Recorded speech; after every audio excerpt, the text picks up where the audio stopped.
no solamente es ver si es que este funciona bien o no, sino vemos al hígado en distintos patrones. Todo lo que han hablado, vamos a resumirlo. Hay un patrón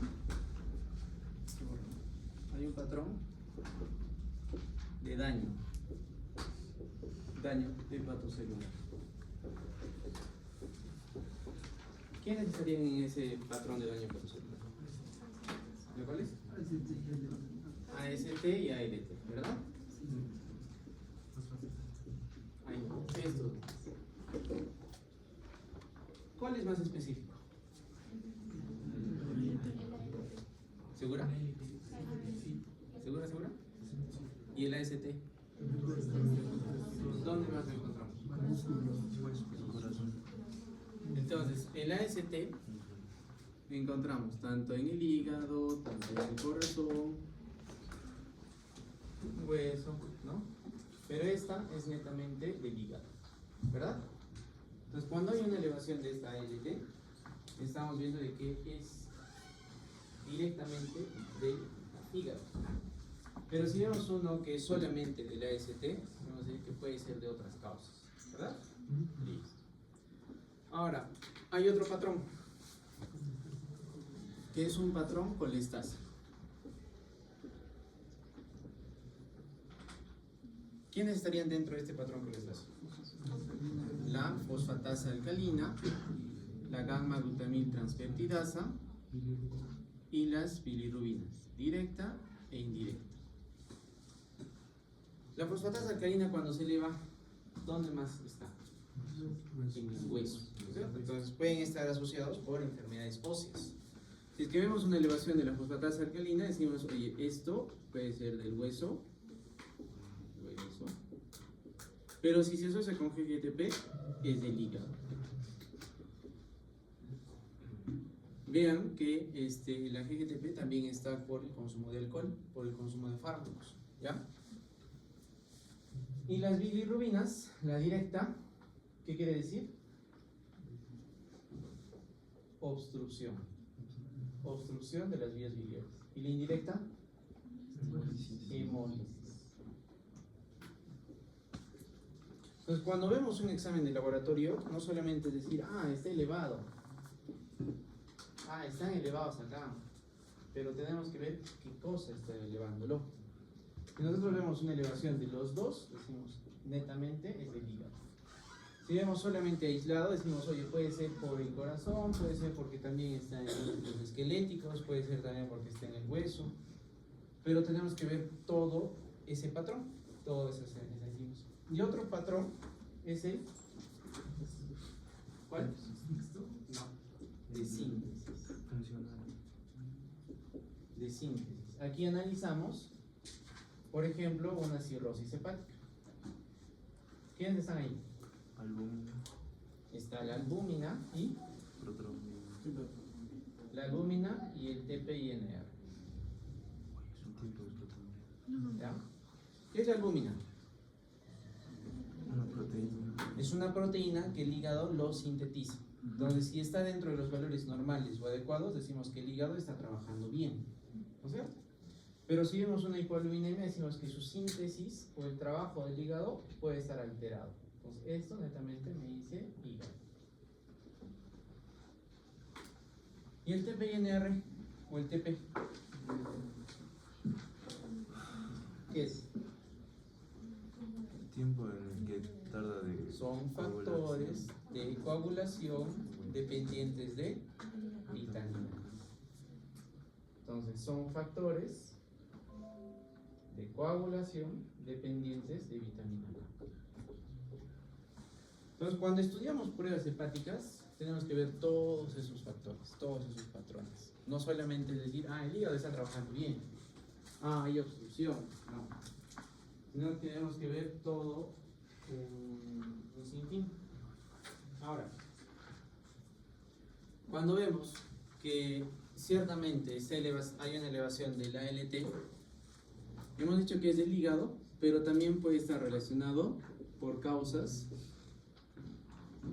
virales o toxinas. ¿ya? Cuando hablamos de hepatitis viral o por toxinas, que puede explicar un aumento, ¿ya?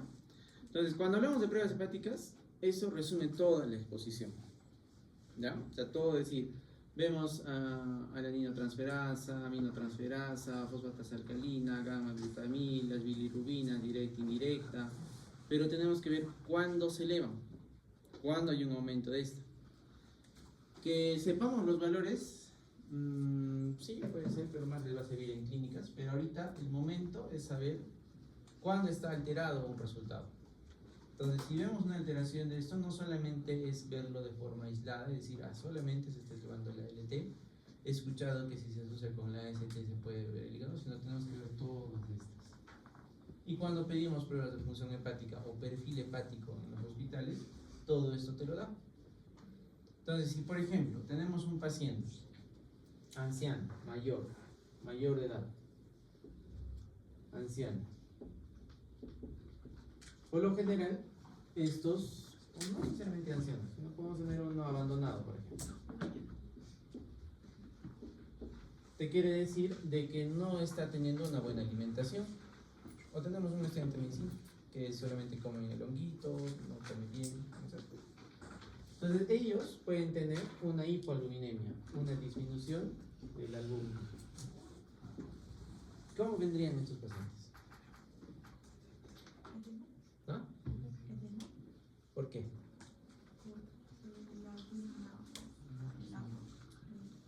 ¿Por qué? Entonces, una de las funciones de la albúmina es mantener la presión oncológica. Y por lo tanto va a tener edemas que van a irse por gravedad.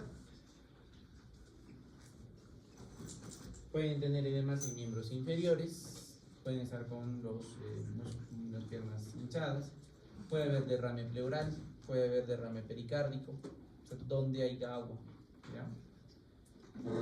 Pero esta causa vemos de que es nutricional, porque no está teniendo una buena alimentación. El paciente está caquético, no se nutre bien y todo eso. Pero si tenemos un paciente, por ejemplo, que es alcohólico o que toma múltiples fármacos, múltiples medicinas, o que, por ejemplo, tenemos un paciente procedente de Puerto Maldonado, por lo tanto, está sujeto a que sufra de dengue, está sujeto a que sufra de hepatitis, está sujeto de que sufra de leishmaniasis.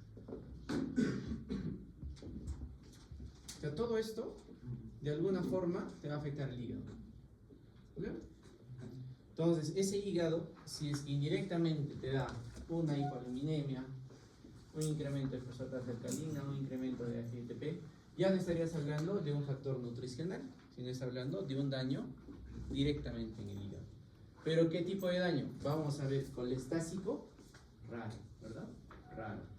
¿Vamos a ver un patrón de daño hepatocelular? Sí, porque estamos viendo que todo esto puede dañar las células hepáticas. ¿Podemos ver en su síntesis un daño? Sí. Una disminución de la albúmina, una alteración del TP, podemos verlo. Pero un plano colestásico, netamente tenemos que ver con vías biliares. Vías biliares, pacientes que tengan dolor abdominal cuando consuma grasas, por ejemplo. Han comido un pollo, un segundo, una sopa, y vienen con un dolor abdominal intenso. ¿Por qué? Porque en las vías biliares hay tanta obstrucción que la bilis no degrada o no sintetiza la grasa. Entonces han visto, por ejemplo, cuando ustedes cocinan o cuando han dejado la olla enfriar de una sopa, ¿no se queda una grasa al borde? Esa es la grasa que está en el intestino. Y eso, al quedarse duro, duele. Al querer pasar por el intestino, duele. Entonces, duele porque no hay digestión, porque hay obstrucción a nivel de las vías biliares. Pero también el paciente, si es que está elevada la bilirrubina, va a venir amarillo, ¿no? Histérico. Va a venir con escleras amarillas, piel amarillas. ¿Y el riesgo cuál es? ¿Que lo han mencionado? ¿Cuál es el riesgo? ¿Quién ha puesto eso? Puede generar bilirrubina libre y esa bilirrubina libre sube hasta el sistema nervioso. ¿Cómo se llama eso? Kernicterus. ¿Ya?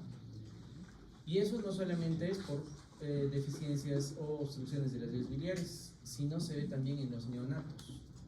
Los neonatos, al tener un cuerpo pequeñito, por deficiencias de algunas enzimas, que hemos visto el síndrome de Klinger-Najar, esas cosas, hacen una hiperbilirrubinemia.